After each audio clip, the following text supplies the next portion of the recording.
Bueno,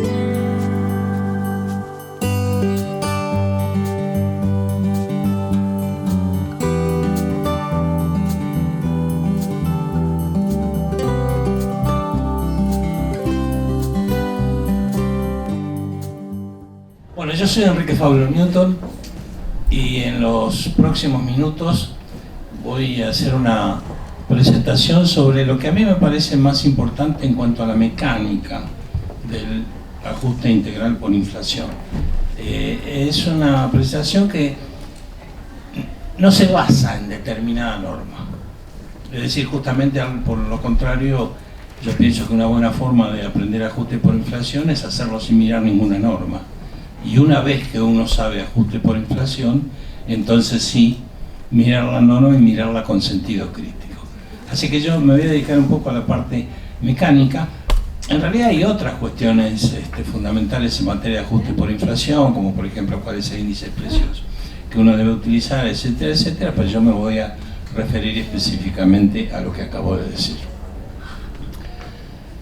Antes un recordatorio, y es que cuando uno prepara estados financieros no consolidados tiene que resolver cuestiones que se relacionen, por un lado, con el reconocimiento y la baja de activos, pasivos y resultados. O sea, ¿cuándo tengo un activo? ¿Cuándo tengo un pasivo? ¿Cuándo tengo un gasto? ¿Cuándo tengo un ingreso? ¿Cuándo tengo algo que tenga que ser registrado en la contabilidad? Eso serían cuestiones de reconocimiento. Medición, que es qué números le pongo a lo que he reconocido en la contabilidad. ¿Qué números le pongo inicialmente a un pasivo y qué número le pongo a ese mismo pasivo a la fecha de unos estados financieros o estados contables?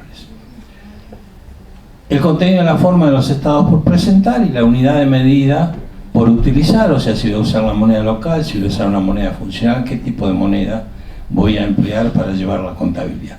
O sea que tenemos que tener reconocimiento, medición, contenido y forma de los estados y unidad de medida por utilizar.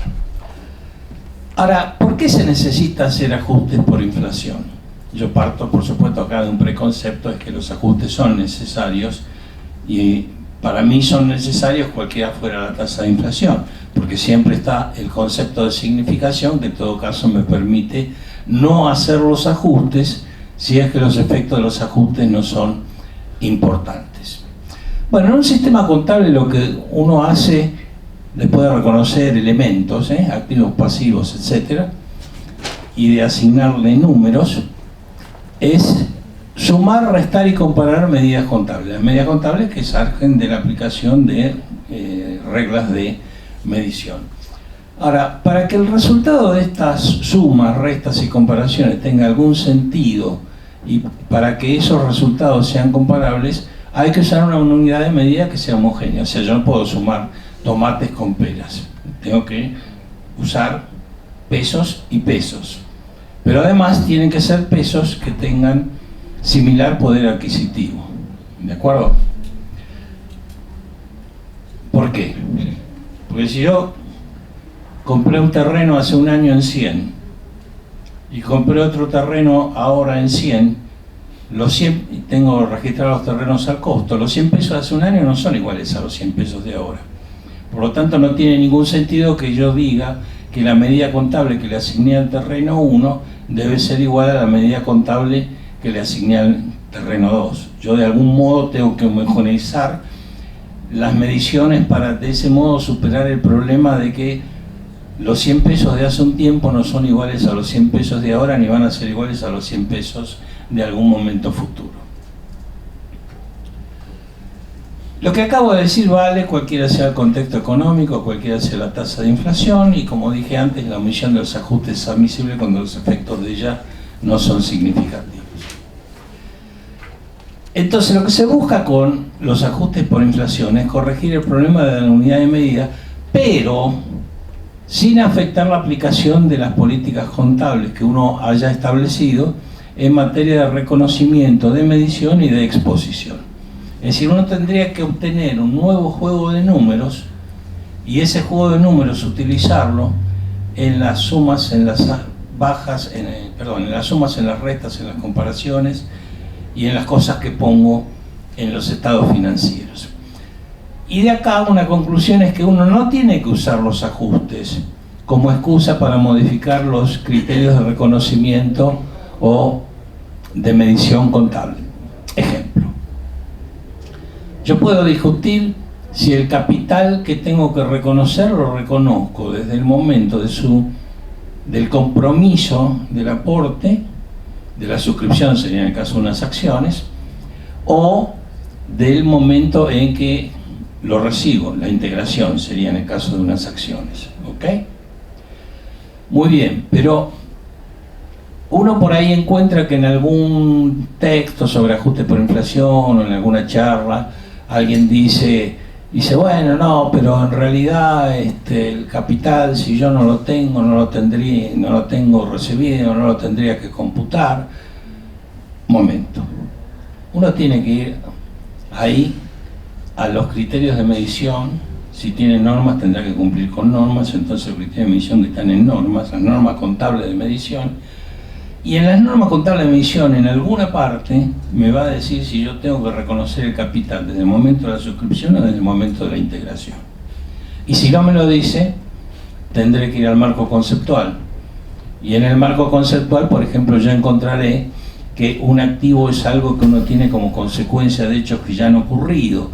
Entonces, si yo tengo que ya se ha suscripto el capital, pues entonces haré un asiento en el cual debitaré una cuenta por cobrar y acreditaré una cuenta de capital. Entonces, no puedo yo, o no debería yo, aprovechándome de que estoy haciendo el ajuste por inflación, modificar y decir, no, el capital no lo voy a corregir por inflación desde el momento de la suscripción, sino que lo voy a corregir desde el momento de integración. No. Si las normas de medición dicen que el capital se reconoce en el momento de la suscripción, yo lo ajusto del momento de la suscripción. Y si las normas dijeran que el capital se reconoce en el momento de la integración, yo lo tengo que ajustar desde el momento de la integración. Esto que acabo de decir, o sea, no usar los ajustes como excusa para modificar los criterios de reconocimiento de medición contables, suele ser a veces, digamos, pasado por alto en el caso de un primer ajuste o en el caso en que se recomienzan los ajustes. Esto está inclusive previsto en las mismas normas internacionales de contabilidad. Y dice, bueno, sí, hay países donde no hay registro de bienes de uso. Entonces, para arrancar, hagamos una cosa. Haga un inventario, asígnele un importe surgido de una tasación, hecha como se debe, y después arranquemos de ese importe. Consideramos que el momento de origen es el momento de la tasación y que el importe que sería el importe residual, el costo menos depreciación a ese momento, es el que se determina allí. Y entonces se lo toma como si fuera un costo a ese momento, lo que se llama un costo atribuido. O sea, algo que no es un costo, pero se trata como si fuera un costo. ¿Ok?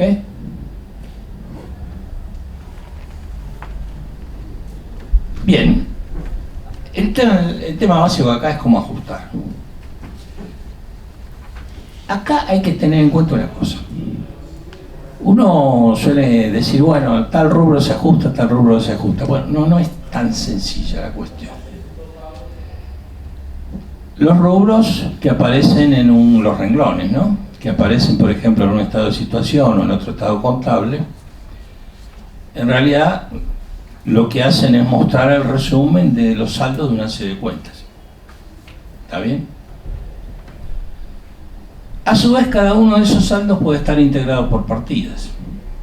Supongo que yo tengo maquinarias y tengo dos maquinarias. ¿Ok? Entonces, cada partida puede estar expresada en moneda de un poder adquisitivo distinto a las otras. ¿Ok? El poder adquisitivo específico de cada partida puede ser distinto de las otras. Por ejemplo, si yo tuviera dos maquinarias compradas, 200, podrían ser 100 pesos de enero de este año y 100 pesos de octubre del año pasado. ¿Ok? Si las compré.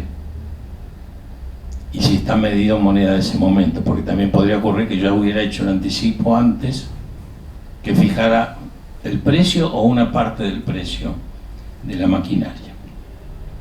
Entonces, lo primero que hay que empezar a hacer es discriminar el saldo que yo voy a ajustar en las partidas que lo componen.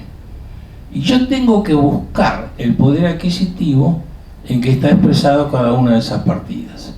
Puede ser que si yo voy al mayor de la cuenta y busco el débito donde está la compra de la maquinaria está expresada en moneda de ese momento. Eso ocurriría, por ejemplo, si yo lo hubiera comprado y no hubiera habido ningún anticipo que fijara precios. Pero supongan que la maquinaria la construí yo. Bueno, si la construí yo, por más que se haya terminado en octubre del año pasado, que habrá habido un asiento de maquinarias ahora en curso, bueno, va a tener distintos insumos. Va a tener mano de obra, va a tener parte de la maquinaria, por ahí algún servicio que me prestó algún tercero. Entonces, yo lo que tengo que hacer es ahí ya desagregar esos 100 pesos que eran de octubre, y por ahí me encuentro con que 60 son de junio, 20 son de mayo y 20 son de abril. Y entonces, si está en pesos de abril, si está en pesos de mayo y si está en pesos de junio, yo ajusto cada una de esas partidas por separado. También podría ocurrir que alguna partida hubiera surgido por diferencia. Imaginen ustedes que se dan las circunstancias para activar intereses en el costo de la maquinaria. Supongan que hay 5 pesos de intereses. ¿Cómo se ajusta un interés? No se puede tomar los 5 pesos y multiplicarlo por un coeficiente. Yo tengo que ver, me prestaron 100, devolví 105. Entonces tengo que ver en qué pesos de qué poder adquisitivo estaban los 100 y en pesos de qué poder adquisitivo estaban los 105. Ahí yo tengo que ajustar por separado los 100 y los 105. Hasta me puede dar que el interés fuera negativo. ¿Ok? Entonces, lo que hay es toda una tarea de identificar los poderes adquisitivos en que se encuentran expresados cada uno de los elementos que componen los saldos que aparecen en los estados financieros.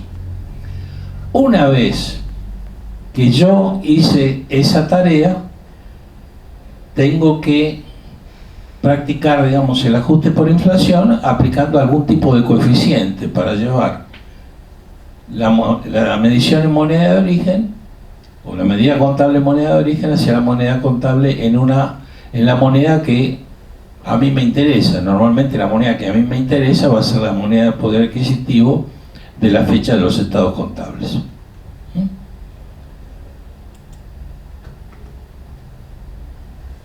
Y eso se hace considerando índices de precios. El índice de precio correspondiente a la medición en moneda de origen contra el índice de precios correspondiente a la medición en moneda de cierre. Ok, quiere decir que entonces hay toda una tarea de desagregación hasta identificar poderes adquisitivos, corregir las cifras expresadas en ese poder adquisitivo, aplicando cierta fórmula general que enseguida vamos a ver cuál, y luego hay que hacer el camino inverso. O sea, llegado allí yo tengo un montón de pedacitos, en este caso pedacitos del costo de las maquinarias, expresados en moneda de distinto poder adquisitivo. Lo que tengo que hacer ahora es volver a ensamblar.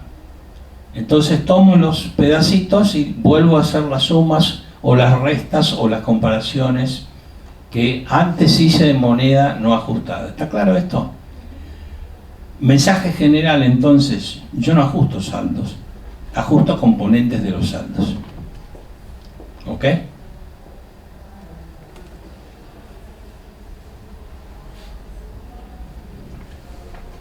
Y si lo queremos poner en términos matemáticos, para cada partida que tiene un poder adquisitivo definido, yo lo que hago, tomo la medida en moneda anterior, lo multiplico sobre ese índice de cierre, lo divido por el índice anterior, esa división en sí la puedo llamar un coeficiente de ajuste y eso me da la medida en moneda de cierre. Esto vale para cualquier partida. Vale para un bien de uso y vale para el efectivo, solo que el efectivo, si son 100 pesos que yo tengo la fecha de cierre, la cuenta me va a dar 100, ¿no es cierto? ¿Por qué? Porque el coeficiente de ajuste me va a dar 1, porque el índice de cierre y el índice del momento, llamémosle de origen no suena muy bien, digamos, el momento en que está expresada la partida va a ser el mismo. Entonces índice sobre índice 1, coeficiente de ajuste 1, importe no ajustado por 1 igual a importe ajustado a la fecha de los estados contables. Ahora, si yo tengo un estado de flujo de efectivo donde tengo el saldo inicial, eso lo voy a tener que ajustar, porque el estado de flujo de efectivo por el año terminado, el 2018, arranca de un saldo en moneda de diciembre de 2017.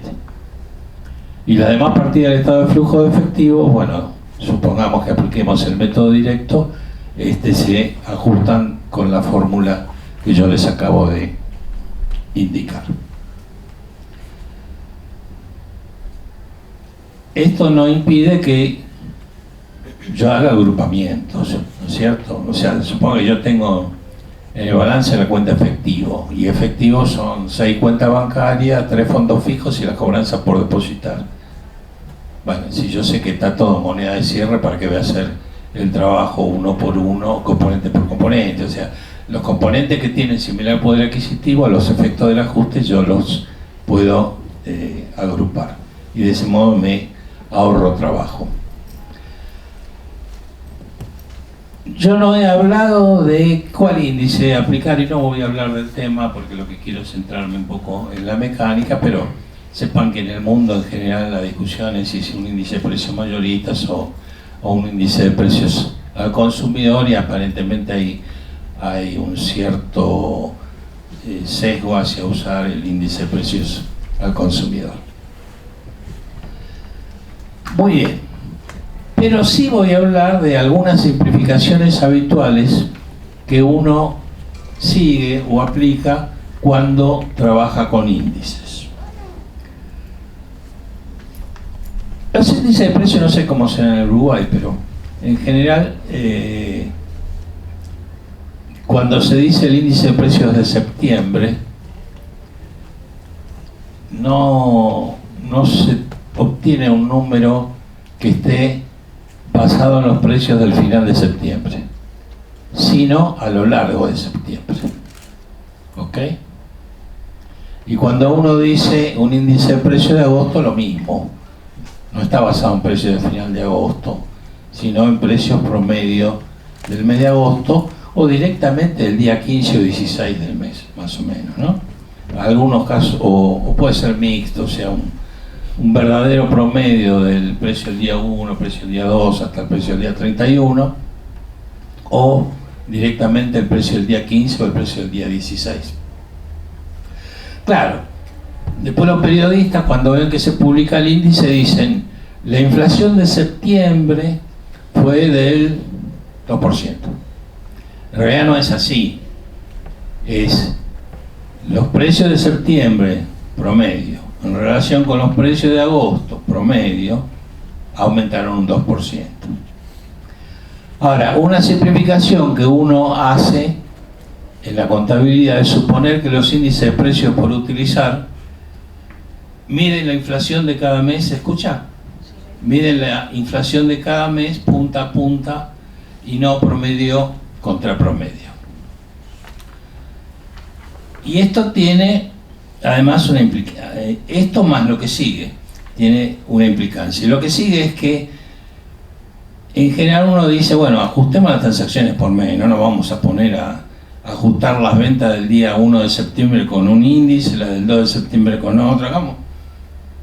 Usemos un solo índice, ¿ok? Supongamos que todas las ventas de septiembre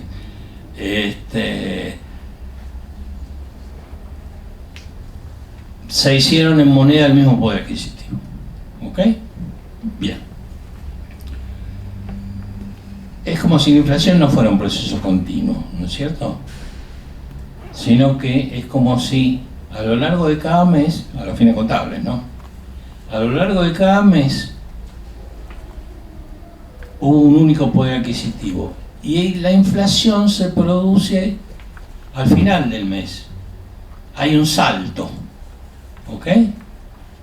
O sea, si yo tuve una venta el día 1 y el índice era 100, el día 31 el índice es 100 y el día 1 de septiembre el índice es 102.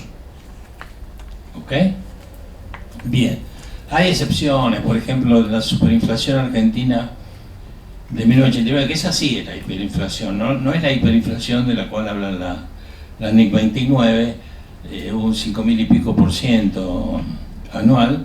Bueno, ahí se calculaban índices diarios por interpolación.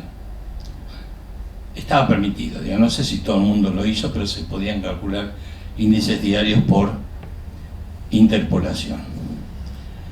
Bien, entonces, ¿qué pasa? Yo dije que los cambios de precios se computan como si se produjesen al final de cada mes, ¿sí? Y las transacciones de un mes se ajustan como si se produjesen al final mismo, porque bueno, si yo digo que el índice de precio del día 1, el índice de precio del día 30 es lo mismo, es como si yo hubiera vendido todo el día 30. ¿Ok?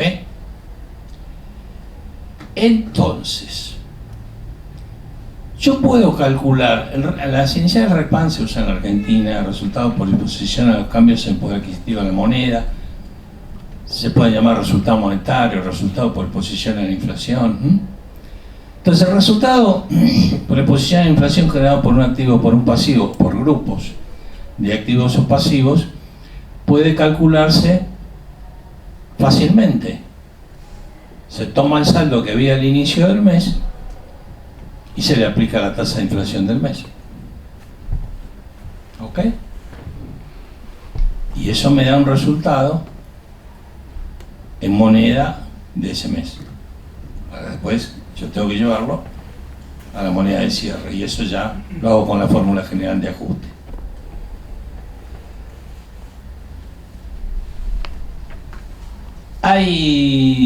Se pueden hacer derivaciones matemáticas de esto, pero un poco lo que yo quiero remarcar acá es que el RECPAM, primero dos cosas. Primero, que uno puede calcular un RECPAM para un activo o un pasivo en particular.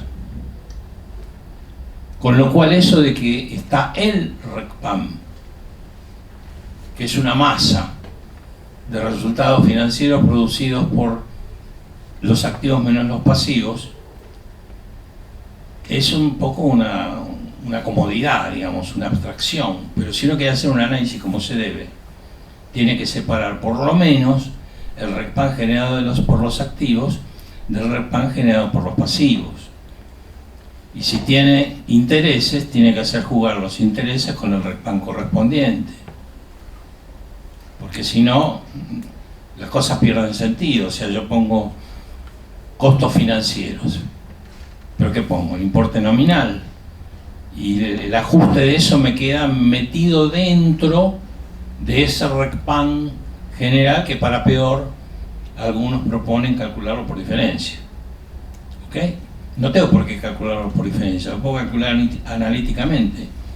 Puedo hacerlo con esta cuenta, el RECPAM del efectivo, el RECPAM de las cuentas por cobrar, el RECPAM de las cuentas por pagar, etc. O por lo menos para el total de los activos monetarios y el total de los pasivos monetarios. Como mínimo. Esto siempre pensando que la contabilidad debería dar información que permita determinar cuál fue el rendimiento de los activos, por una parte, y cuál fue el costo de los pasivos, por otra parte. Eso a su vez permite hacer cálculos de eso que se llama apalancamiento, etcétera, etcétera, etcétera. ¿Está claro esto? Bueno, dentro de este esquema general hay algunos rubros cuyo ajuste es un poco más trabajoso. Ahí tenemos ¿cuáles son? Los que están al costo o sobre la base de costo menos depreciaciones, y que incluyen muchas partidas. Esos son los rubros más trabajosos. Bienes de uso, propiedades de inversión, activos no corrientes mantenidos para la venta, sus depreciaciones, sus desvalorizaciones. Y bienes de cambio medidos al costo, que es el criterio que se sigue en la NIC 2, ¿no? Y el correspondiente costo de lo vendido.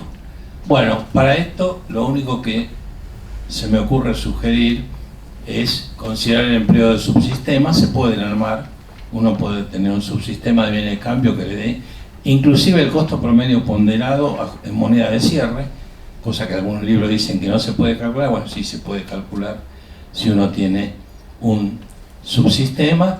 Y en el caso de los bienes de uso, probablemente habría que lograr que sea el mismo subsistema que uno usa para calcular depreciaciones impositivas y esas cosas. Es ya un problema de organización del sistema contable. Pregunta: ¿estaría bien hacer ajustes por diferencia? Es decir, sacar alguna cifra ajustada por diferencia. Yo diría que sería aceptable si se dan ciertas condiciones. Una es que el importe por ajustar sea un elemento de una igualdad. Y dos, que los otros elementos de esa igualdad ya hayan sido debidamente ajustados. Si esto es así, y si yo estoy seguro que esa tarea la hice bien, yo puedo hacer un ajuste por diferencia. Por caso típico, con bienes de cambio que están a costo. Yo que tengo una existencia inicial, pongámosle compras, podría ser producción también, pero existencia inicial, compras, salidas por ventas, que me va a dar lugar a la contabilización del costo de la mercadería vendida, algún faltante de inventario y saldo final. Bueno, si yo ajusté como se debe el saldo inicial, las compras, el faltante de inventario y el saldo final, el costo de la mercadería vendida lo puedo sacar por diferencia tranquilamente y debería estar bien. Si yo me olvido de segregar los faltantes de inventario, ahí ya entro en un problema, porque el costo de la mercadería vendida no va a ser el costo de la mercadería vendida solamente, va a ser el costo de las mercaderías vendidas y el faltante de inventario, con lo cual ya entramos en un problema que puede darse inclusive en la contabilidad no ajustada. Entonces, si todas esas condiciones se dan, yo creo que los ajustes por diferencia se admiten.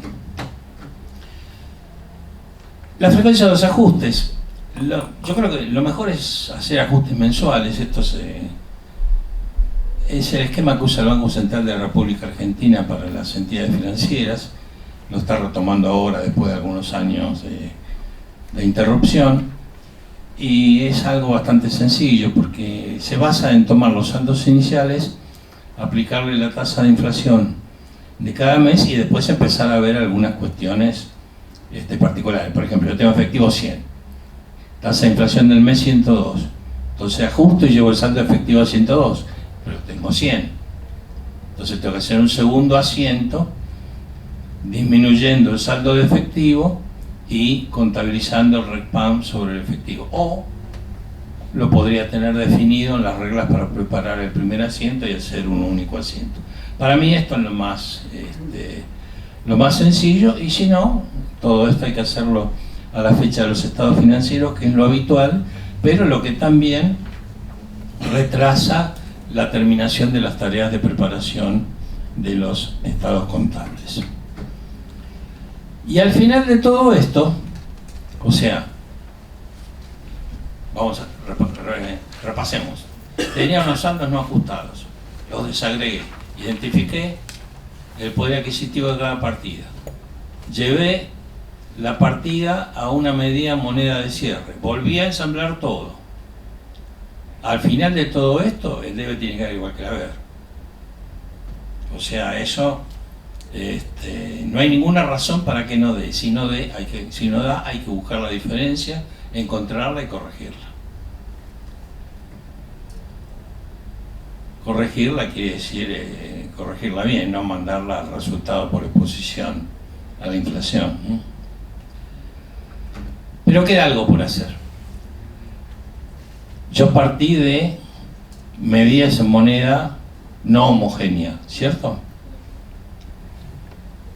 Que incluían, por aplicación de las normas de medición,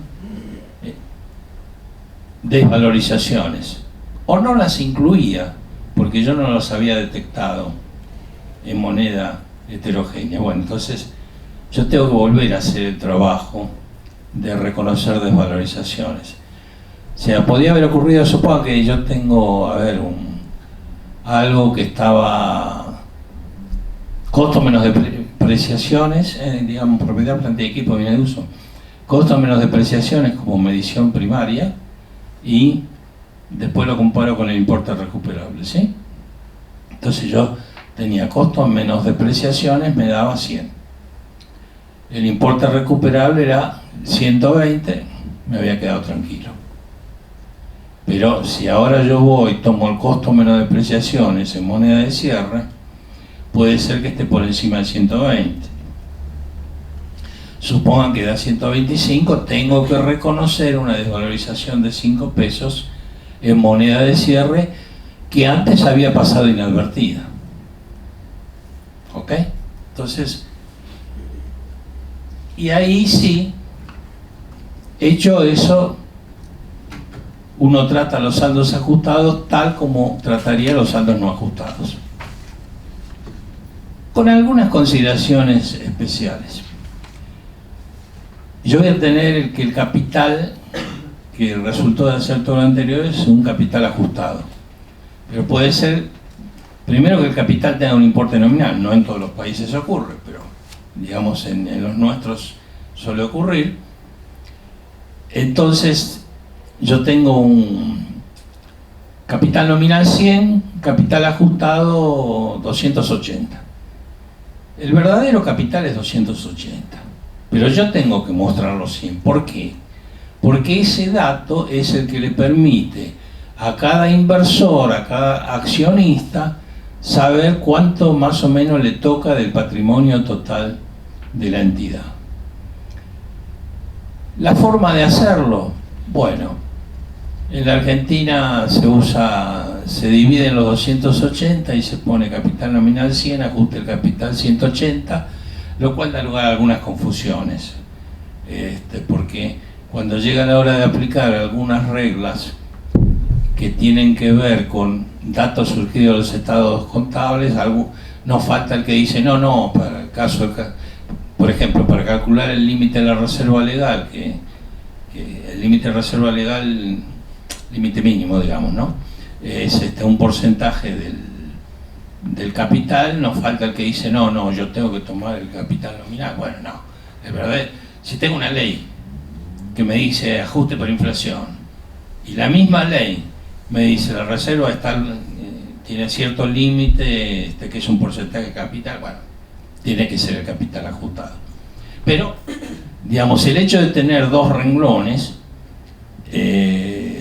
provoca alguna confusión, y en ese caso va a pasar lo siguiente: todos los renglones de todos los estados financieros van a estar ligados con importes en moneda de cierre, salvo capital nominal y ajuste del capital. El único importe que va a estar en moneda de cierre allí es la suma de los dos, ¿ok? Los 280.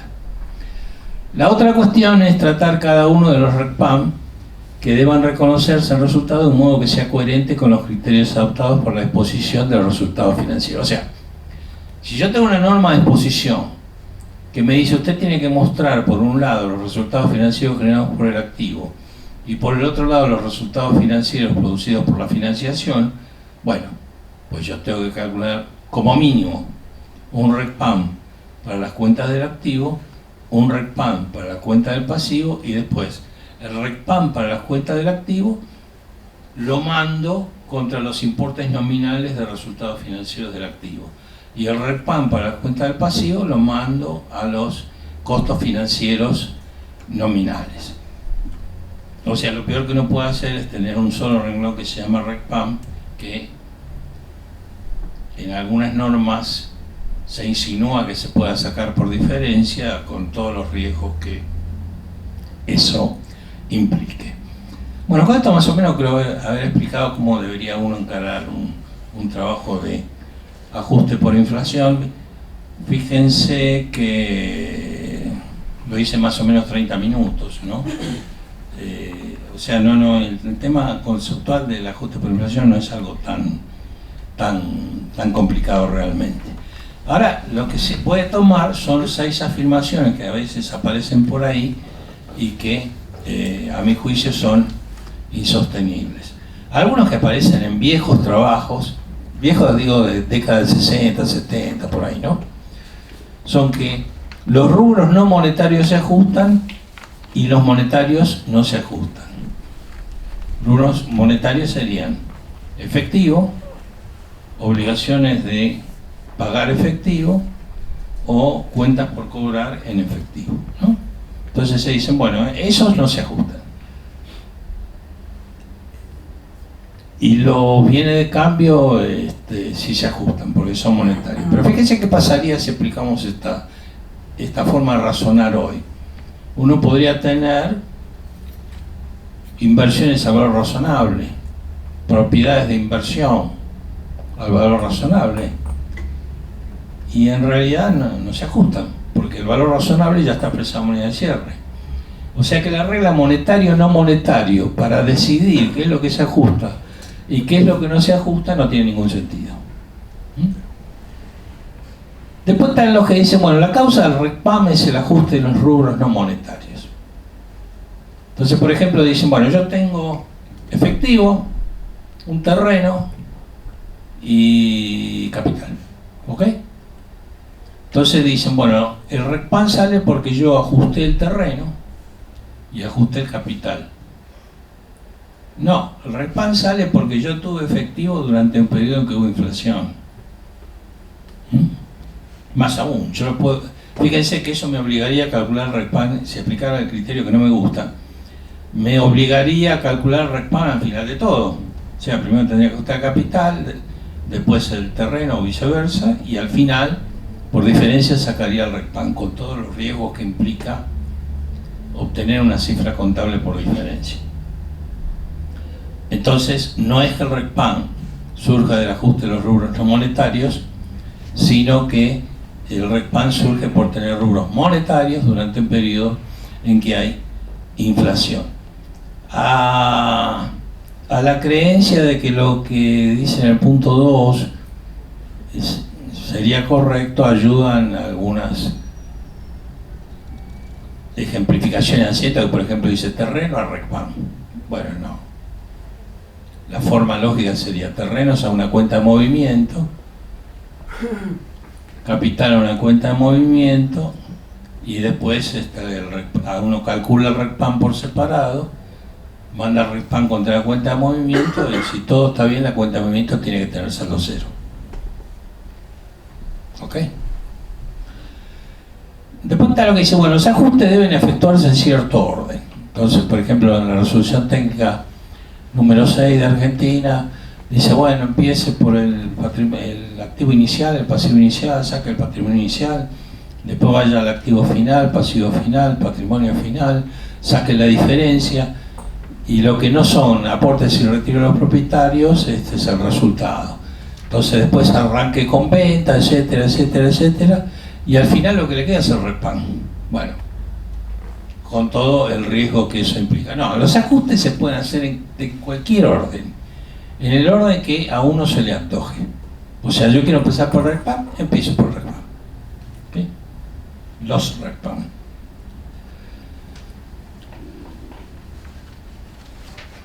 Y coherentemente con lo que estaba en el punto 3, algunos dicen, bueno, pero entonces el RECPAM tiene que calcularse por diferencia. No, está demostrado que el RECPAM se puede calcular independientemente. Y que una vez calculado por diferencia lo puedo comprobar preparando un estado de cambios en capital monetario. ¿Qué sería un estado de cambios en capital monetario? Algo que me muestra cómo cambió lo que sería el capital monetario, sería la diferencia entre el activo monetario y el pasivo monetario. ¿Okay? Entonces me muestra cómo cambió a lo largo del año. Entonces en una primera columna pongo las cifras no ajustadas. En la segunda columna le pongo las cifras ajustadas de los mismos conceptos que ya debo haber calculado en algún momento anterior, y lo que me queda en el aire es el REPAM. ¿Ok? Entonces me dicen, bueno, si yo hago este cálculo y el REPAM acá me da 108 y antes lo calculé por diferencia y me dio 108, está bien. Bueno, no puede no estar bien, porque si yo le erré en el cálculo de las ventas, voy a poner mal la cifra de ventas en el estado de resultados ajustados. Entonces voy a calcular mal el REPAM. Y en el estado capital monetario también voy a poner mal las ventas. Y entonces me va a salir el mismo REPAM, pero están mal los dos. ¿Ok? Entonces no crean cuando les dicen que el REPAM se puede comprobar preparando un estado de cambios en el capital monetario.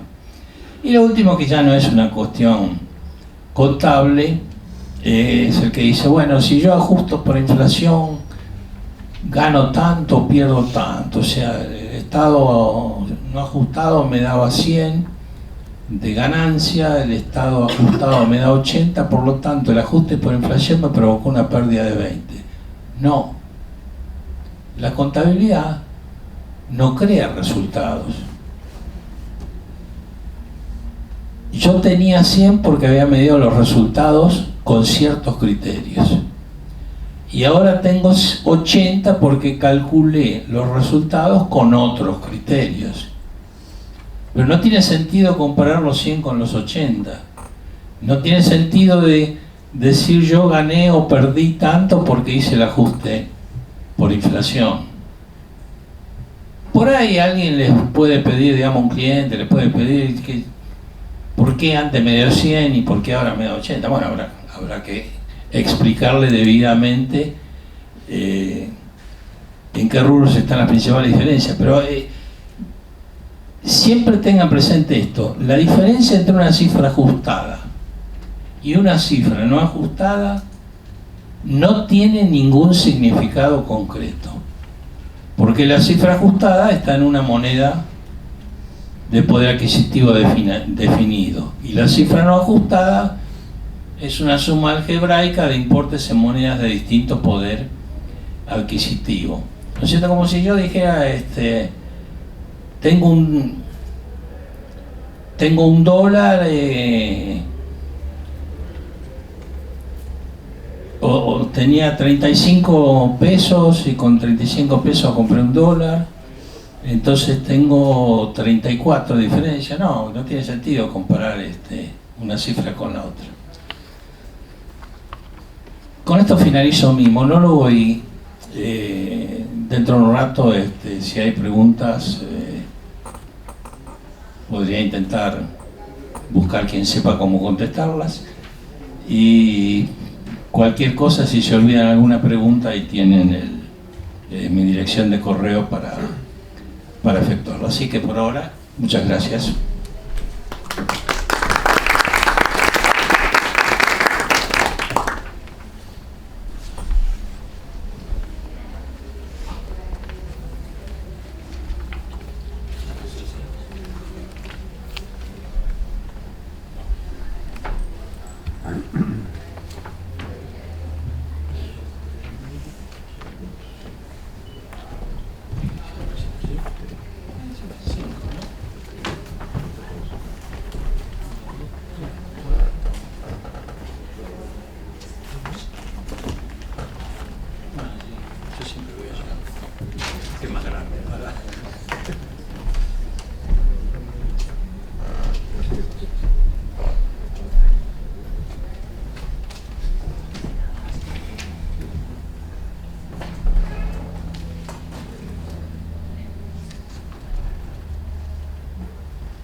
Bueno, buenas tardes.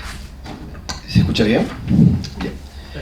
Bueno, vamos a tratar de focalizarnos en un tema diferente al que expuso Enrique, que se refiere a una nueva norma sobre el tema arrendamientos que sustituye a una norma anterior, que era NIC 17, y vamos a apuntar la charla para estar dentro del término, digamos, de los tiempos, sobre todo por el debate tan importante que hay hoy. Entonces, para que no se retiren antes, vamos a tratar de ver si nos ajustamos, a ver si finalizamos unos minutos antes de las 20. Si bien la exposición o el material que ustedes tienen es bastante extenso, nosotros lo que tratamos de incorporar algunos elementos para que les pueda ayudar como aporte, digamos, de alguna manera, pero vamos a focalizar un poco los comentarios a lo que ha cambiado respecto a la norma anterior, ¿sí?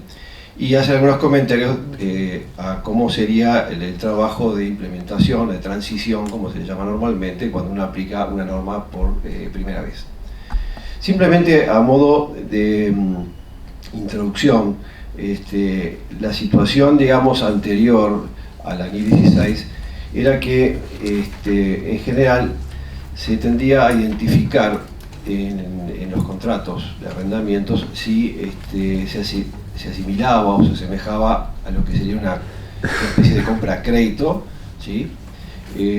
Si se cumplían ciertas pautas, que vamos a comentar alguna, lo cual implicaba que los arrendamientos en general en la NIC 17 tenía una doble clasificación, era un método dual se llamaba, porque por un lado estaban los arrendamientos financieros y por otro arrendamientos operativos. ¿Qué es lo que sucedía, digamos, cuando se aplicaba la NIC 17?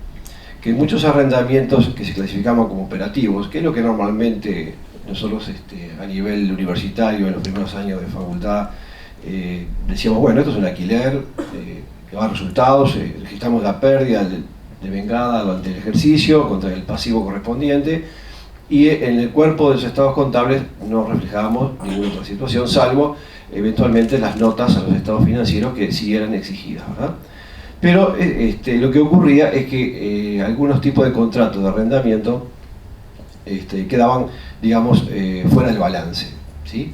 Entonces, el gran cambio, digamos, que se implementó a través de la NIC 16, comparativamente con la norma anterior, apunta a la contabilidad del arrendatario, ¿sí? Es como que se dividió de alguna manera a partir de ahora el análisis, y hay un modelo único en el arrendatario, ¿sí? Y mientras que en el arrendador se mantiene en forma similar a lo que se venía aplicando en la vieja norma derogada, o sea, la NIC 17. Así que vamos a focalizarnos específicamente en el arrendatario. Para ello, vamos a plantear básicamente algunos elementos que apuntan al objetivo de la norma, que es un tema de medición, básicamente, ¿verdad? Y obviamente que eso va a incidir en la presentación de los estados financieros, o sea que vamos a tratar de ver en qué impacta contablemente, y sobre todo ese impacto contable, qué efecto tiene a su vez desde el punto de vista financiero en el cálculo de ratios y eventualmente ciertos elementos que se manejan a nivel de los que analizan los balances para eventualmente conceder un crédito a una entidad, porque la nueva estructura, digamos, de registración contable en el arrendatario es muy diferente y va a impactar en los activos, en los pasivos y en los resultados. Ahora vamos a ver, de alguna manera, tratar de ver un ejemplo numérico que es mucho mejor que tanta teoría, ¿cierto? Si bien vamos a pasar ahora por algunas definiciones importantes, voy a seleccionar algunas que me parecen relevantes, y me tomé el atrevimiento de entrar un poco en el tema de que Enrique muy bien explicó ayer en cuanto al marco conceptual. Lo que hice fue extraer dos definiciones sencillas de activo y pasivo, y me voy a detener específicamente en la nueva definición de activo que se incorpora en el marco conceptual 2018, donde ustedes podrán observar que allí se hace mención no solamente al tema de recurso económico controlado por la entidad, etcétera, sino que se hace una incorporación, digamos, de qué se entiende por recurso económico como un derecho que tiene el potencial de producir beneficios económicos. Y eso me permite unirlo con la definición de arrendamiento que da la NIC 16, donde, si observamos, está hablando de que en el contrato lo que se hace es otorgar al arrendatario un derecho. ¿Está? ¿Un derecho a utilizar qué? y acá pongo énfasis, a utilizar, a usar ¿qué? Un activo. Por lo tanto, eso originaría obviamente una contraprestación, lo cual implica que se origina a su vez una obligación de pagar por X cantidad de años. Es importante el tema del plazo, porque vamos a ver que para contratos de corto plazo uno puede de alguna manera saltear todo esto que estamos explicando. Después comentaré el plazo cuál sería, digamos, pero en principio, si uno piensa en un arrendamiento de repente a 2, 3, 4, X cantidad de años, ahí hay una serie de flujos de fondos, de pagos, ¿verdad?, que en realidad de alguna forma están en moneda futura. Entonces, cuando vamos a medir esa obligación, digamos, la norma lo que va a exigir es actualizar, calcular un valor presente, que va a ser la base de medición de ese pasivo. Quiere decir que en realidad lo que va a surgir, ¿sí?, es un activo por derecho de uso y una obligación de pagar, digamos, las cuotas correspondientes de acuerdo al contrato que se pactó. Y aparece también dentro de las definiciones el concepto de activo subyacente, quiere decir que cuando uno hace un contrato, lo que se origina es el derecho a usar un cierto activo. Y en el lenguaje de NIF, por decir de alguna forma, a eso se le llama activo subyacente. Entonces, básicamente, los aspectos claves a tener en cuenta es que uno identifique el activo, de que de alguna manera ese derecho sea a controlar el uso del activo. Y ahí nos vamos a detener un poco para entender exactamente qué se entiende el derecho a usarlo, ¿sí?, y a decidir sobre el uso de ese activo. Que básicamente es quizás la forma o cómo voy a utilizarlo y la posibilidad de que realmente disponga de él como si fuera el propietario. Obviamente que no soy el propietario, ¿sí?, pero sí voy a tener el total uso y no voy a tener la posibilidad de que venga el proveedor, o sea que de alguna forma es el arrendador, el dueño del bien, a imponerme determinadas condiciones para que yo lo pueda utilizar de tal manera o tal otra. Salvo que en el contrato se especifique lo que se llama derechos protectores, ¿sí?, que ahora con el ejemplo creo que va a quedar más claro, en que a veces existe ciertas condicionantes que es en principio para cuidar el activo. En todo caso, el arrendador lo que hace es ponerme ciertas cláusulas en el contrato, ¿sí?, de tal manera que, bueno, de alguna manera ese activo sea cuidado como corresponde y le sea devuelto en las condiciones medianamente razonables. Entonces, acá lo que tenemos que apuntar es que el gran cambio, como mencioné hace unos minutos, es en el arrendatario hay un modelo único de registración. Ya no vamos a hablar de arrendamiento operativo y financiero, sino simplemente de contrato de arrendamiento. Y ese término, arrendamiento financiero y operativo, sí podría aplicarse en el arrendador, porque en el arrendador, ¿sí?, no ha cambiado nada respecto a la norma que se derogó. ¿De acuerdo? O sea que prácticamente, si uno compara la redacción de la NIS 16 en la parte del arrendador con lo que decía la NIS 17, sustancialmente, digamos, no hay diferencias que uno pueda detenerse a comentar, ¿sí? Entonces, otro detalle antes de seguir avanzando es que puede darse el caso que un contrato pueda tener una parte que sea arrendamiento y otra parte de servicios, ¿sí? Entonces allí la norma lo que plantea es que en esos casos, ¿sí?, la NIS 16 aplica a la parte de arrendamientos, ¿sí?, aunque hay una solución práctica, así se le llama la norma, en el cual se podría obviar este tema y considerar como que todo el contrato apunta a un arrendamiento y sí aplicarle estos conceptos que estamos analizando. Lo que tratamos para ejemplificar un poco esta definición y qué se entiende tener derecho de uso y cómo hacer uso del bien, etcétera, o sea, de alguna manera cómo identificar si estamos ante un contrato de arrendamiento o si es un simple servicio que se registrará como ya estábamos acostumbrados, o sea, registrando la pérdida, el pasivo, etc. Entonces, vamos a ver dos ejemplos que están adaptados. Como ustedes sabrán, cuando uno estudia las normas, como hablamos con Enrique el día de ayer, es importante el estudio de los fundamentos, las conclusiones y las guías de implementación, no quedarnos solamente con la norma, porque en realidad la norma uno la lee y básicamente a veces no interpreta por qué la norma está redactada de esa manera.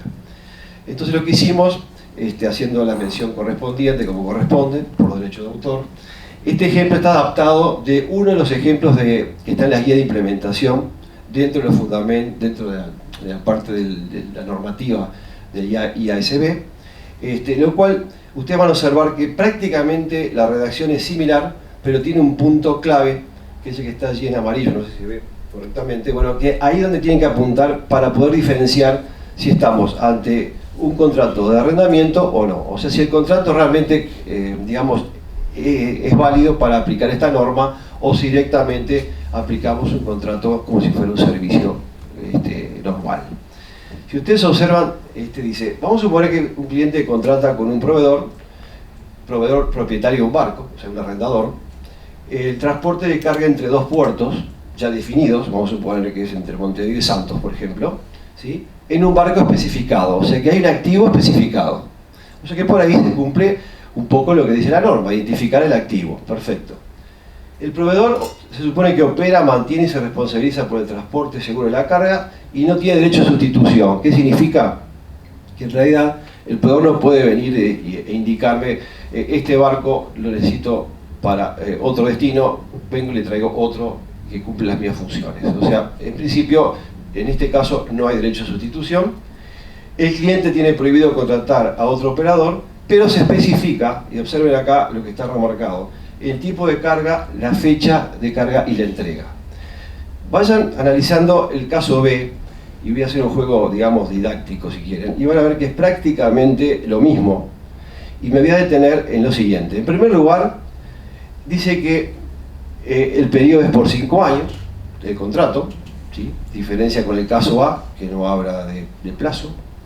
Y lo otro, que cambia, ¿sí?, lo que no me detengo es porque es idéntico, es lo que dice: el cliente decide tipo de carga, a qué puerto se va a dirigir. Si ustedes observan las diferencias del caso A y B, ¿sí?, lo que va a ocurrir es que en el caso B, el arrendatario, ¿sí?, tiene la capacidad de definir y decidir el uso que le da al bien, ¿sí?, y por lo tanto, como dice la norma, cómo y con qué propósito utilizarlo. Sin embargo, en el caso B hay dos datos o condicionantes que son los famosos derechos protectores, porque en el caso de un barco, ustedes saben que en el mundo hay ciertas aguas en las cuales territoriales, en las cuales es muy difícil por un tema de piratería, etc. Entonces en el contrato, en este caso, hay un derecho protector. O sea que si bien yo arrendatario tengo total uso del barco, el proveedor me impone dos condicionantes: que no transite o que no navegue por tal área, digamos, y por otro lado me limita la posibilidad de utilizar ciertos materiales que de alguna manera pueden incidir en el activo, ¿verdad? Entonces, estas dos restricciones no me están limitando a mí como arrendatario el decidir el uso de acuerdo del activo. Entonces, si vemos este cuadro comparativo, vamos a llegar a la conclusión de que en ambos casos hay un activo identificado, el barco. En ambos casos tenemos el derecho a obtener los beneficios económicos, en ambos casos. Pero ¿en dónde tenemos la diferencia? En que en el caso B tenemos total disponibilidad de usarlo para lo que querramos, al puerto que querramos, la carga que querramos, o sea, no estamos limitados, ¿sí? Entonces ahí casi califica como un arrendamiento, y a ese contrato le aplico la NIF 16. En el primer caso, ¿sí?, en el caso A, la falla estaría en el último punto, digamos, y entraría como un contrato de servicios y contabilizaría un alquiler normal, como cuando uno tiene un servicio con UTE o UOCE, ¿verdad?, en el cual pagamos todos los meses el alquiler, o se devenga y después lo pagamos, ¿verdad?, que ahí tendríamos un contrato de servicio, porque yo no tengo posibilidad como usuario de UTE y Antel, ¿sí?, de hacer uso de la Central Valle, por ejemplo, digamos, de UTE. ¿Me explico? Entonces, tomo esos ejemplos bajados al ámbito local, después te explico UTE y Antel qué es, pero es la empresa hidroeléctrica, la empresa eléctrica de Uruguay, en el cual, bueno, ahí tenemos un servicio. Eso es un contrato de servicios, ¿cierto? Entonces, en realidad esto es importante, porque uno de los puntos relevantes en la transición, hoy por hoy, es que uno tiene que analizar la cartera de contratos de arrendamientos, entre comillas, que teníamos por la norma vieja, y ver cuáles cumplen con esta definición y cuáles no.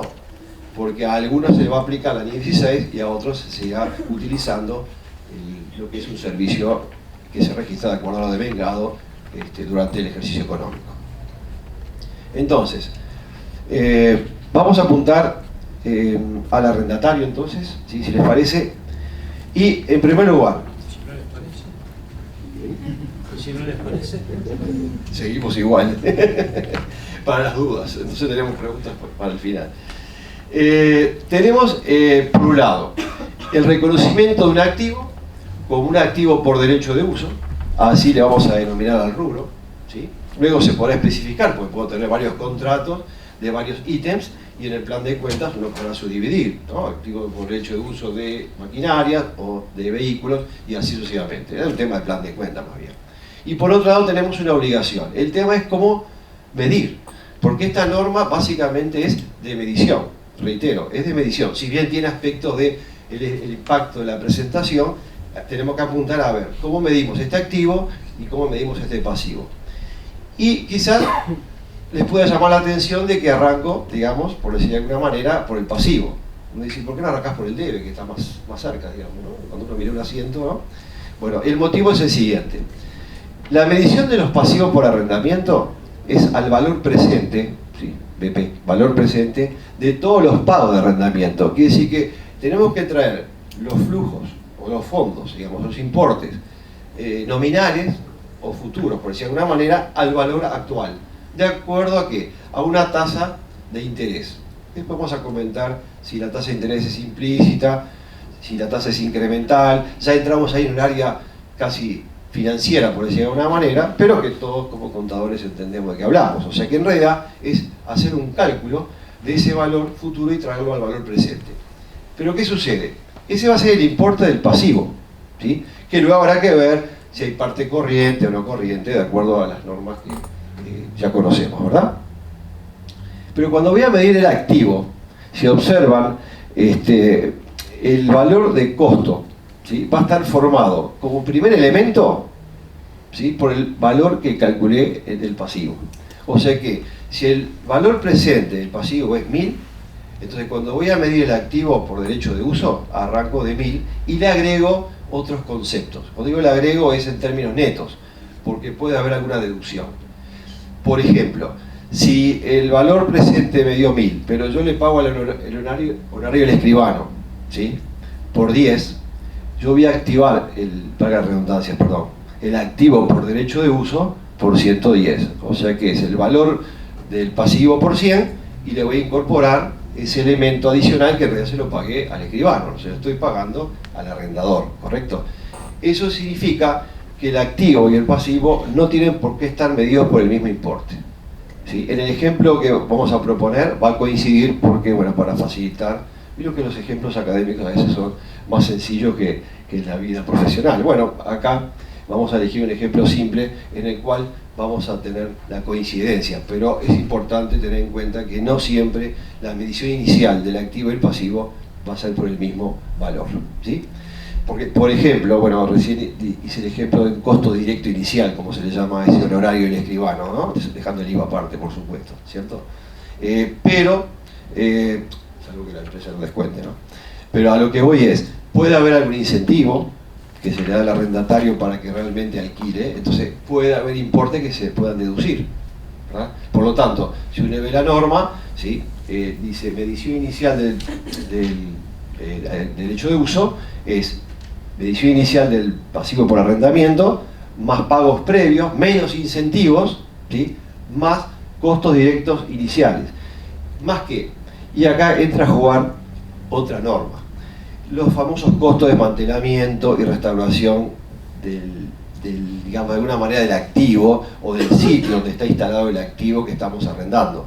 Entonces, esta norma, esta NIF 16, tiene como característica que yo le voy a dar un nombre, no sé si es válido, pero es bastante transversal. ¿A qué me refiero? Que cuando ustedes la estudien, la analicen en detalle, van a ver que continuamente hace referencia a otras normas, que yo al final les preparé una diapo en el cual hice algo así como un inventario de qué otras NIF habría que leer o estudiar para entender algunas partes de la NIF 16. Acá, por ejemplo, ya aparece una, ¿eh? La NIF 37 me da referencia, ¿sí? Que es de provisiones, ¿verdad? A cómo medir ¿sí? Este tipo de pasivos, ¿verdad? Cuando hay relación directa con un costo de mantenimiento. Entonces, por un lado, estamos hablando de la norma o la NIS 16, pero por otro lado estoy diciendo, miren que acá hay un elemento que para saber exactamente de qué trata y cómo medirlo, tienen que ir y leer la NIS 37. ¿Está? Y ahora van a ver que aparecen otras, por lo menos algunas vamos a mencionar. En resumen, la medición inicial, básicamente la que acabo de plantear, luego viene la medición posterior, o sea, cuando estamos a la fecha de presentación del primer estado contable, posterior a la incorporación del derecho de uso, ¿verdad? Y ahí tenemos estas posibilidades. En primer lugar, la medición dijimos que era el costo. En realidad, si el activo subyacente lo destino al uso, va a tener que ser amortizado, entonces va a surgir algo nuevo, es decir, va a haber un derecho de uso que va a tener un cargo a resultados por concepto de amortización, puede estar sujeto a deterioro, ¿sí? Lo cual implica analizar la NIC 36 sobre deterioro de activos, pero ¿qué ocurre? La norma hace referencia a que también es válido, ¿sí? A poder reevaluar ese activo por derecho de uso si el activo subyacente es un elemento de propiedad planta de equipos. Dicho de otra manera, si yo le alquilo a Federico, yo soy arrendatario, yo le alquilo un elemento que califica como propiedad planta de equipos, o sea, como bienes de uso, entonces la norma me permite, ¿sí? No me obliga a que yo pueda aplicar el modelo de revaluación. Y ahí entra a jugar el valor razonable. ¿Y qué norma estamos hablando? De la NIF 13. Ven que empiezan a aparecer otras normas, ¿verdad? Bien. Y también hace referencia a qué sucede si el activo subyacente en realidad es destinado a una propiedad de inversión. Dicho de otra manera, el bien que yo le arriendo a Federico, luego se lo arriendo a ella. Entonces para mí es un activo por derecho de uso, pero como propiedad de inversión. Y por lo tanto me voy a la NIC 40, que lo que hace es admitirme el modelo de valor razonable. ¿De acuerdo? Entonces ya acá estamos hablando de NIF 16, mencioné la NIF 37, menciono la NIF 16 y 36, menciono la NIF 40. En resumen, como verán, se va ampliando la situación en cuanto al estudio de otras normas que están unidas a esta por esos aspectos transversales, ¿sí? Con respecto al pasivo, bueno, tenemos la medición inicial, que hablamos hoy, y lo que va a ocurrir es que va a surgir un incremento por los intereses que se van a calcular de acuerdo a esa tasa implícita que hablamos, va a haber disminución por pagos y puede haber remediciones, porque en un contrato, quizás a largo plazo, en el medio puede haber modificaciones, puede haber cambios, puede haber contratos de arrendamiento que estén atados a algún índice de precios, por ejemplo, con pagos variables, y eso hace que haya una remedición. Y acá un aspecto interesante, porque uno dice, bueno, si tenemos que remedir un pasivo, ¿contra qué lo vamos a llevar esa diferencia, verdad? Bueno, la norma dice que se lleve contra el activo por derecho de uso. Pero ¿cuál es el problema? A ver, vamos a hacer un juego numérico. El activo por derecho de uso va a estar sujeto a ¿qué? A amortización, por ejemplo, o a deterioro, lo cual el valor neto puede tender a ¿qué? A cero. Entonces, si yo de alguna manera voy a remedir el pasivo, ¿sí? Y esa remedición hace que tenga que debitar el pasivo por arrendamiento, ¿qué pasa con el activo por derecho de uso si está casi a valor cero? No lo puedo dejar en menos 40. La norma dice que en ese caso particular, si esa diferencia se mande a resultados. ¿De acuerdo? Es como cuando uno tiene un pasivo y realmente prescribe porque nadie me lo cobra. Entonces, ¿qué hacemos? Bajamos el pasivo contra el resultado y a otra cosa. Es un caso muy especial, muy particular, pero la norma lo aclara específicamente. Bien, eso en cuanto a la medición. ¿Se entiende? Entonces la idea, bárbaro. Vamos a mejorar un poco, vamos a intentar por lo menos, con un ejemplo, ¿sí? El ejemplo está planteado de esta manera. Supongamos una entidad que vende automotores de alta gama, ha incrementado su operativa y bueno, y en realidad no tenía un local propio para incluir o estacionar, por decir de alguna manera, sus elementos o sus bienes de cambio, ¿verdad? Entonces, ¿qué hace? sale a alquilar un local, a arrendar un local que está por X metros cuadrados, en un local mucho más grande, lo cual implicaría que en el contrato, ¿sí?, tenemos la exclusividad de esa parte. Vamos a suponer que es un parking de 3 pisos y tiene entrada independiente, y yo voy arriendo el tercer piso y entro por la calle acá al costado, por ejemplo, ¿no? Y lo uso solamente yo, tengo mi llave, y bueno, el proveedor no interviene para nada en ese espacio, digamos.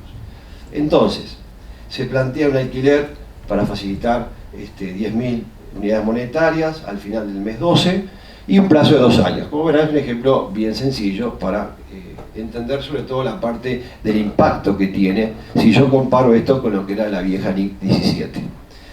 Entonces, ya está acá como dato la tasa de interés del 10% anual, ¿sí?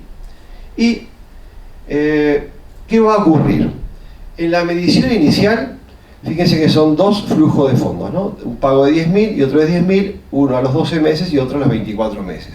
Como la tasa es el 10%, ¿sí?, traemos 10.000 dividido 1,10 y 10.000 dividido 1,21, que es 1,10 al cuadrado, ¿correcto? Entonces, eso nos va a dar 17.355, si mal no recuerdo, ¿verdad? Que ese sería, ¿qué?, la medición inicial del pasivo. Como en este planteo no hay otros costos, otros importes a incorporar en el activo, acá se supone que no tuve ningún cargo adicional por honorario del escribano, no tuve incentivos, no tuve costo de mantenimiento, no hay nada más. Entonces, en este ejemplo, la medición del activo va a ser igual que la medición del pasivo, 17.355. ¿Cuál va a ser el efecto que va a tener el resultado? Que en el primer año voy a tener un cargo por amortización, que si le asigno un método de amortización lineal, que sería bastante coherente, porque el contrato es por 2 años, por ejemplo, bueno, los 17.355 lo divido entre 2 y me daría 8.000 y pico cada año. Entonces tengo un cargo por amortización de 8.677, ¿sí? ¿Qué otro cargo a resultados tengo? Pues el interés que va a originar el pasivo por arrendamiento. Como la tasa implícita era el 10%, por ejemplo, bueno, la medición inicial era 17.355, le aplico la tasa correspondiente y tengo 1.700 y algo de intereses. Conclusión, en el primer año el cargo a resultados sería 8.677 más 1.700 de intereses. ¿Qué pasaba en la ley 17? Lo que uno mandaba a resultados era alquileres perdidos por 10.000, lo devengado y punto. ¿Sí? Entonces eso me permite, no hay que olvidarse del pago de los 10.000, por supuesto, ¿no? Tengo que pagarle al arrendador.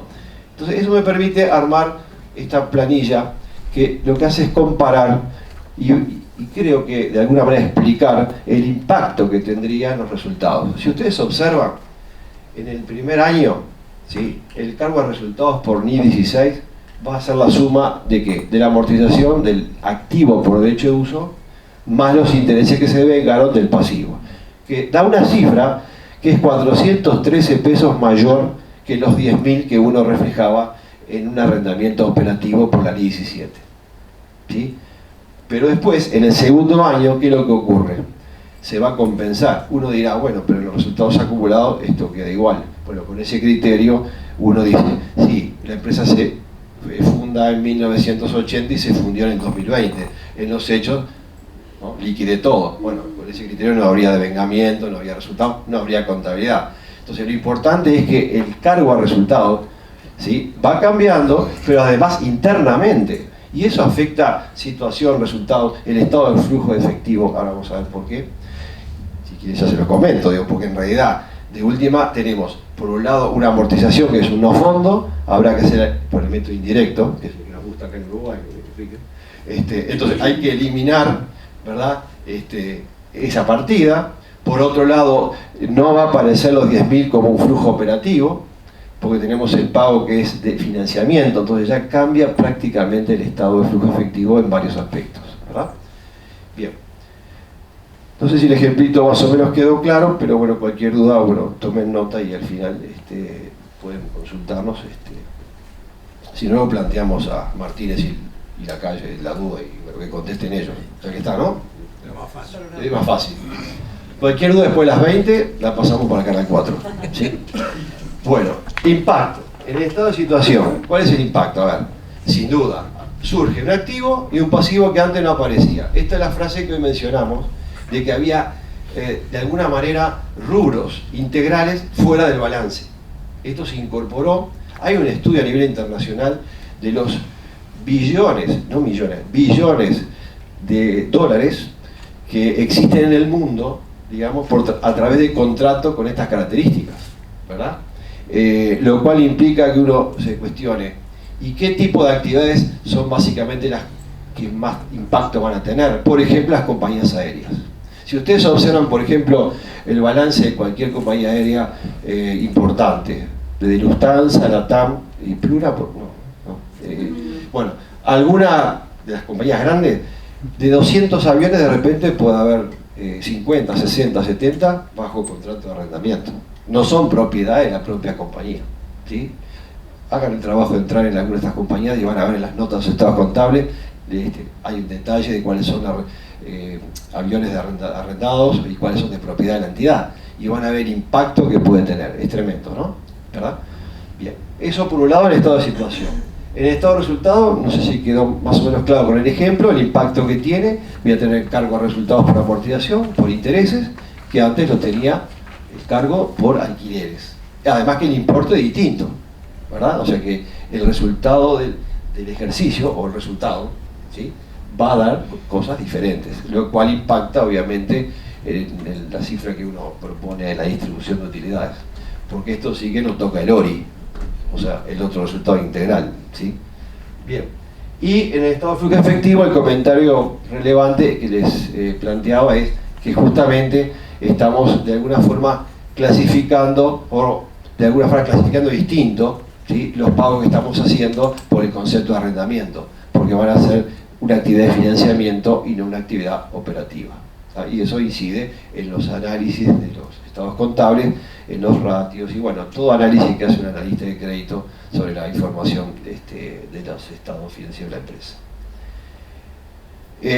Esto es un poco la idea que queríamos comentar sobre el arrendatario. Es el gran impacto que tiene, digamos, en términos generales.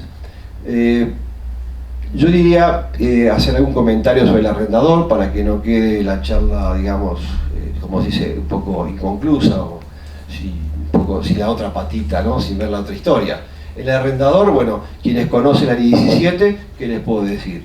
Corte y pegue, por ejemplo, es un buen lenguaje, ¿no? Ahora, como acá hay algunos estudiantes que posiblemente no hayan visto la ley 17, les cuento que la ley 17 en realidad trataba, como dijimos hoy, el método dual. Bueno, en la NIS 16 se mantiene esa situación, lo cual implica que si el contrato cumple con ciertas pautas, ¿sí?, específicas que están detalladas en la norma, que por un tema de tiempo no lo vamos a analizar en detalle, eso sería más un tema de una capacitación o cuando uno da un curso directamente a nivel académico, digamos, en la universidad. Pero la norma da pautas para que uno pueda identificar con ciertas características cuando estamos ante un contrato que es un arrendamiento financiero y cuando estamos ante un arrendamiento operativo. No sé si recuerdan que, por ejemplo, hay una de las pautas que uno me da un indicio, por lo menos, ¿sí?, de que si el contrato es un arrendamiento financiero operativo, puede estar en función de la vida útil del bien respecto al contrato.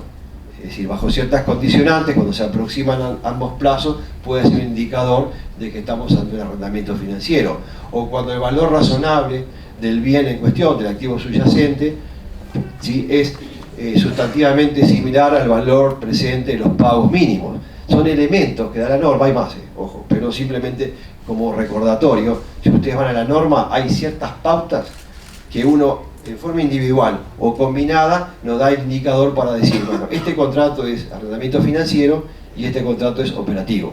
Bueno, eso se va a tener que seguir aplicando. Y bueno, ya que estamos sobre el arrendador, les diría que si el arrendamiento es financiero, ¿qué se va a originar? Se va a originar una cuenta a cobrar, ¿verdad? Obviamente que son los alquileres que uno va a ir cobrando de forma periódica, ¿cierto? Va a haber un reconocimiento de resultados, ¿sí? Como consecuencia del devengamiento correspondiente. En cambio, cuando el arrendamiento es operativo, simplemente vamos a tener que el alquiler a cobrar, el alquiler ganado, de acuerdo al devengamiento, y listo. O sea que es lo que generalmente para los estudiantes lo que uno ve en ajustes, no por balance, ¿verdad? Los ajustes de alquileres, bueno, eso directamente no cambia. Así que en resumen, cuando estamos en la contabilidad del propietario, del arrendador, bueno, tenemos esas dos posibilidades, ¿cierto? Por eso se le llama modelo dual en el lenguaje a nivel internacional, y lo que estamos un poco en este tema es la forma en que podemos diferenciar ahora los modelos de contabilización. Modelo único para el arrendatario, modelo dual para el arrendador. Con los cuestionamientos que pueda haber, o como todo uno puede coincidir en algunas cosas que están en las normas, con otras no tanto, bueno, la lectura del fundamento de las conclusiones es muy interesante para que entiendan que inclusive algún integrante de IASB no estuvo de acuerdo con esto, o sea que no es que todo lo que sale en las normas uno pueda compartir. A veces lo que hacemos en el aula es simplemente dar nuestro comentario, pero bueno, la norma está y hay que cumplirla, pero eso no quiere decir que estemos de acuerdo 100% con todo lo que aparece en los libros de normas contables. Una mención simplemente, porque esto me llevaría digamos, más que el otro debate, el explicarles el tema de cuando hay una venta con arrendamiento posterior, ¿sí? Porque en realidad la norma acá lo que, en realidad, recuerdan el 6 al leaseback, ¿no? O sea, vendo y automáticamente arriendo, paso a ser arrendatario, o sea, de vendedor paso a ser inquilino, ¿cierto? Entonces, como que cumplo la tarea de venderla a ella, pero ya enseguida le digo, bueno, pero me voy a quedar con el bien, pero te lo alquilo.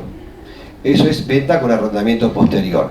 Acá, para entender esta parte, lo que sugiero es que tengan en cuenta la NIF 15, que es una de las últimas también de las normas que se han emitido en los últimos años, que ya tiene vigencia desde el 1 de enero del 2018, corregime Enrique, pero creo que es así, ¿no? La NIF 15.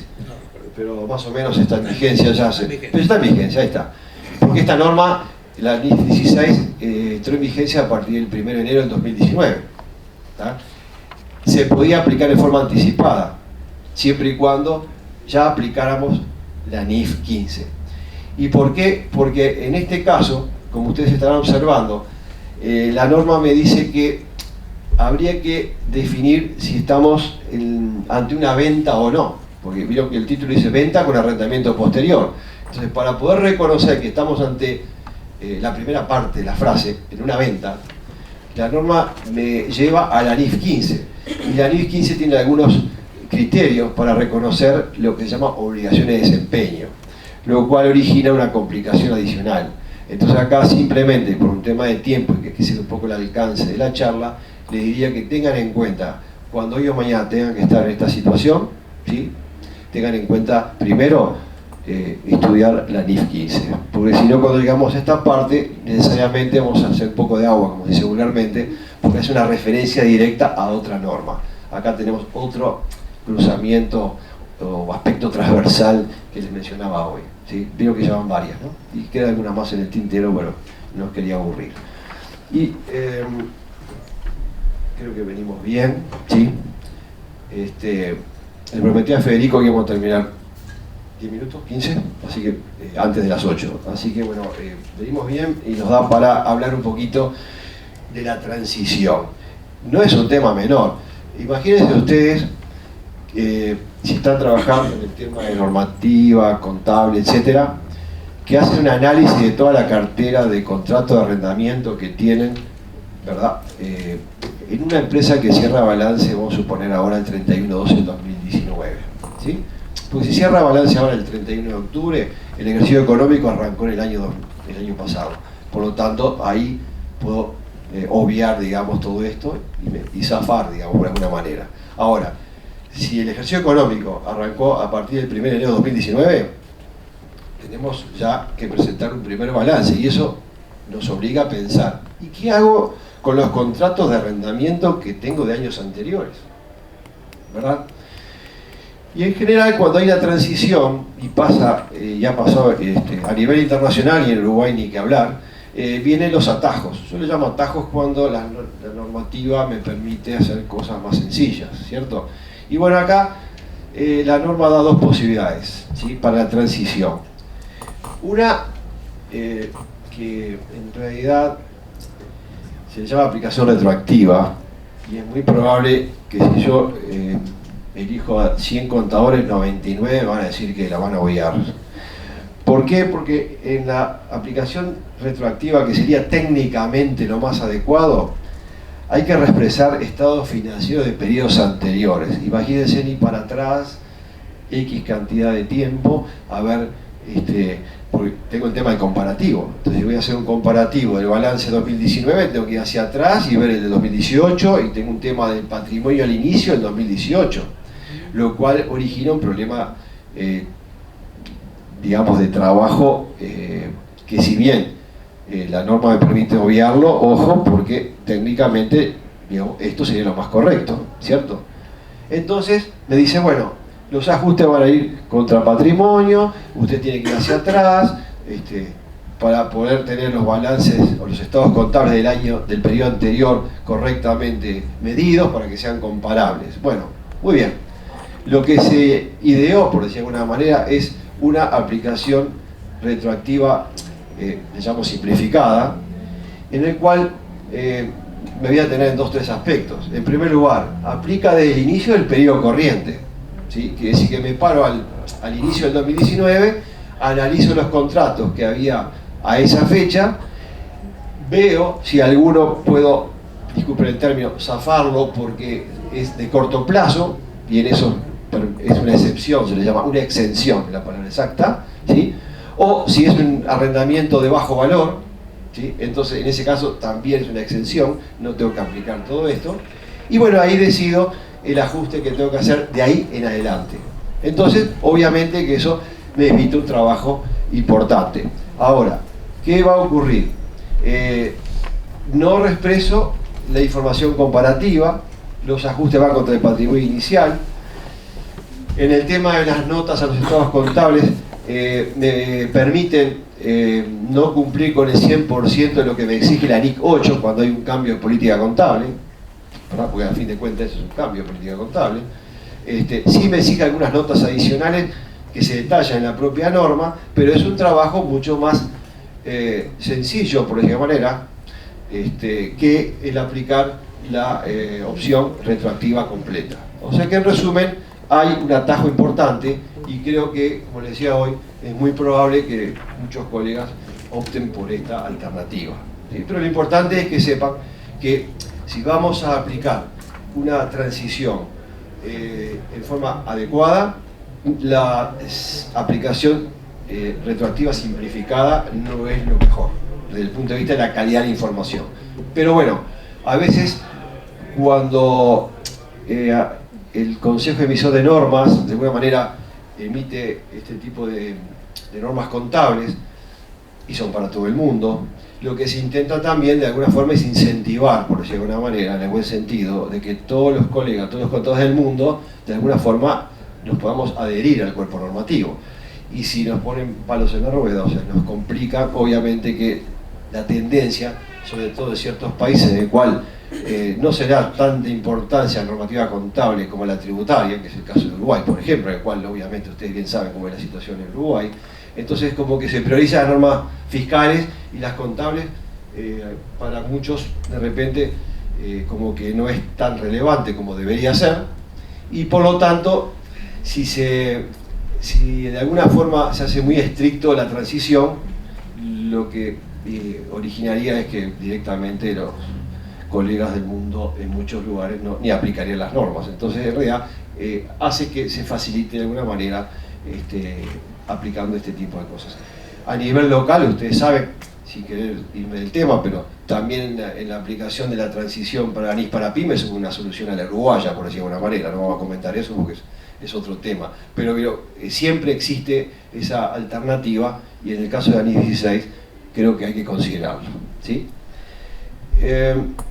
Entonces, para ir redondeando un poco, acá me tomé el atrevimiento de hacer una lista, en algunos casos puede ser simplemente como un tips, o sea, un punto de atención para ir llevando un chequeo de cosas a tener en cuenta. Es decir, cuando van a adoptar, bueno, ver todo el trabajo de recopilación de información, que no es menor, ¿verdad? Es decir, si a mí me contratan como contador y voy a una empresa y veo que hay 20, 30, 40 contratos de arrendamientos, tengo que entrar a analizar ahora primero si realmente son arrendamientos o es un contrato de servicio. Primer detalle, tengo que empezar a despejar los contratos, ¿cierto? Entonces ahí implicaría una tarea importantísima. Tener en cuenta el efecto sobre los resultados que mencionamos y explicamos con el ejemplo numérico, que sí que ese ejemplo muestra que hay un impacto importante, ¿cierto? El tema de que, bueno, hay nuevos activos y pasivos que antes no se reflejaban, y la forma de medirlos, impactos en la presentación, ¿sí?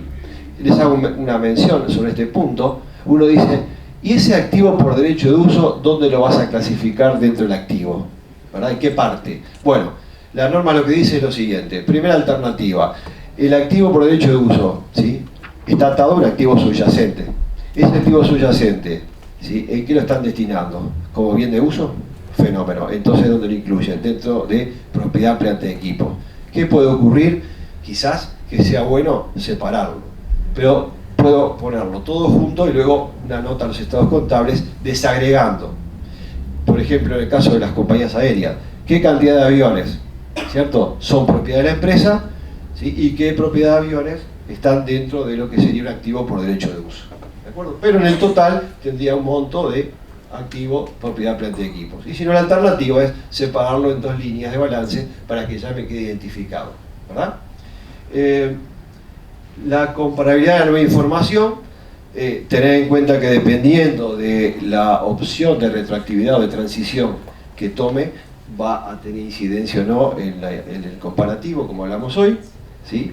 El tema de los ratios. Bueno, esto para los que son analistas de balances es fundamental el estudio de esta norma, porque van a empezar a recibir estados contables, ¿verdad?, en los cuales van a aparecer amortización de derecho de uso, intereses por pasivos por arrendamientos que antes no estaban, y obviamente que los ratios, hay 3 o 4 ratios que cambian.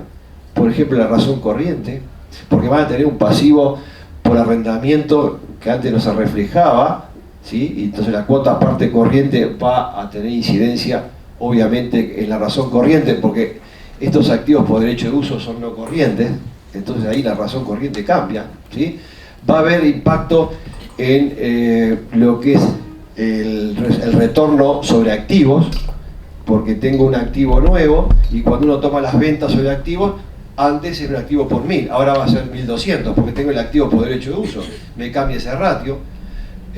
Va a cambiar el EBITDA, ¿se acuerdan? Las ganancias antes de impuestos, intereses, etcétera. Va a cambiar ese ratio que es muy importante, sobre todo en los acuerdos de financiamiento. Hay muchos préstamos, no solamente en Uruguay, sino en el mundo en general, que están atados, ¿sí? Se llama acuerdo o governance en inglés creo que es un acuerdo de financiamiento en el cual uno tiene que ir respetando ciertos márgenes, y en esto va a cambiar obviamente ciertos ratios que va a tener incidencia en posibles renegociaciones de préstamos, o sea que creo que el impacto sin duda que es muy relevante.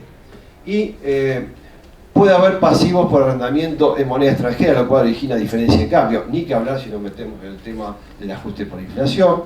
Y en resumen, como les dije hoy, me tomé el trabajo, puede ser que me haya quedado alguna en el tintero, pero les hice ahí un resumencito de qué normas yo le iría aparte de la NIF 16. No se asusten, pero unas cuantas, ¿no?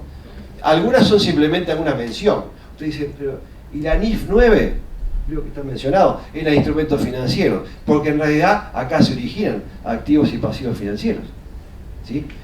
¿Por qué me mencionás, no sé, por decir algo, la NIF 11 de acuerdos conjuntos? Porque puede haber un acuerdo conjunto entre ella y yo para poder arrendarla a Federico, entonces hay que tener una idea de qué indica la NIF 11 sobre ese tema.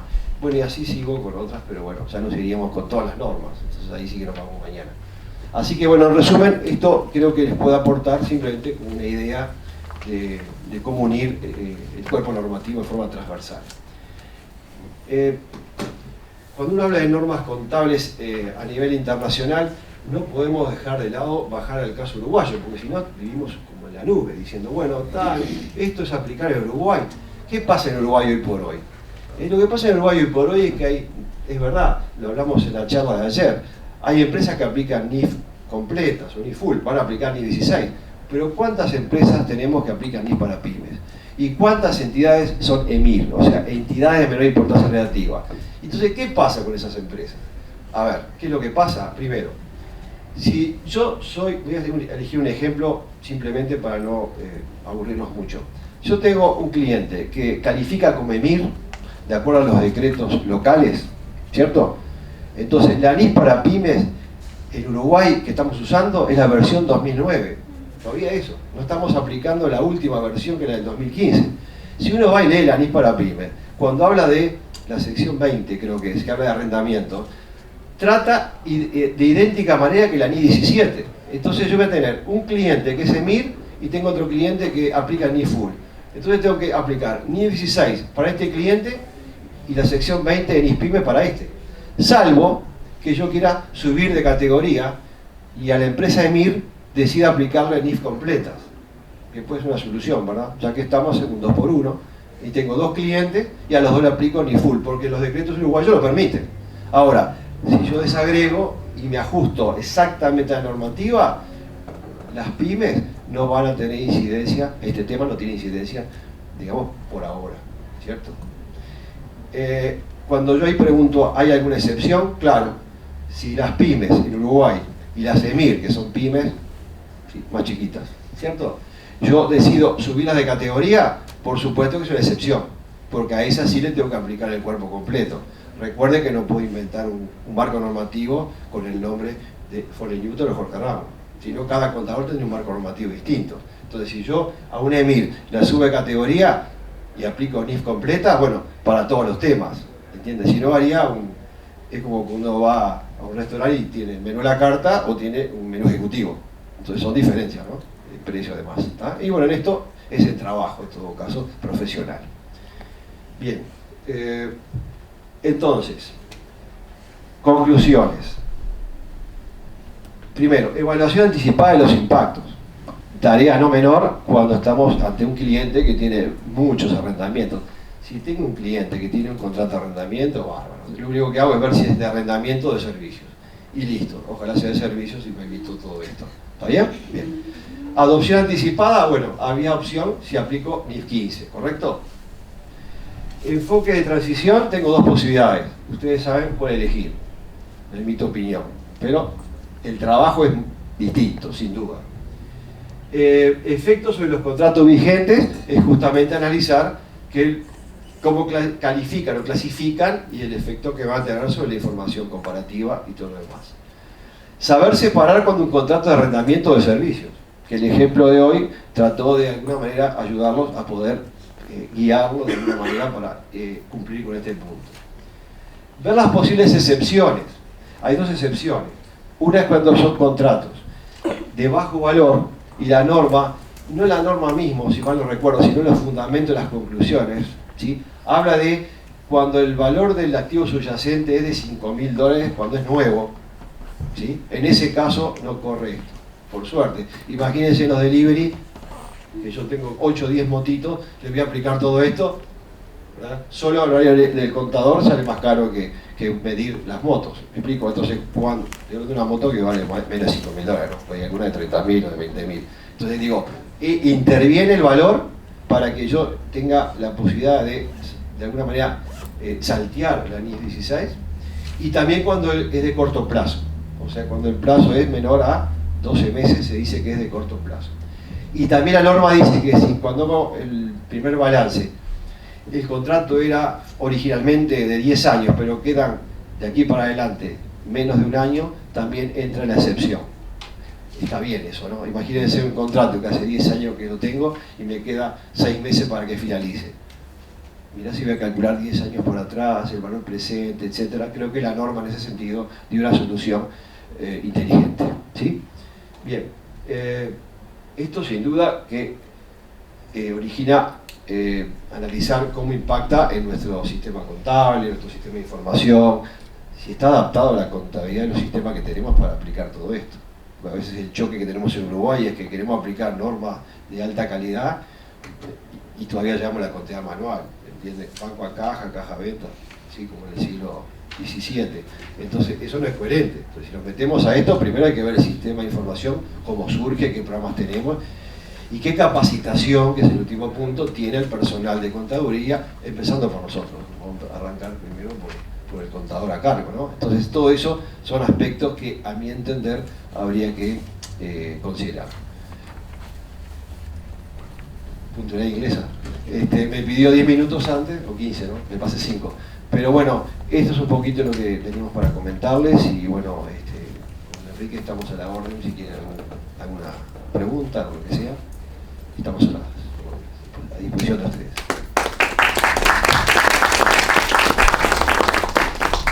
¿Alguna pregunta?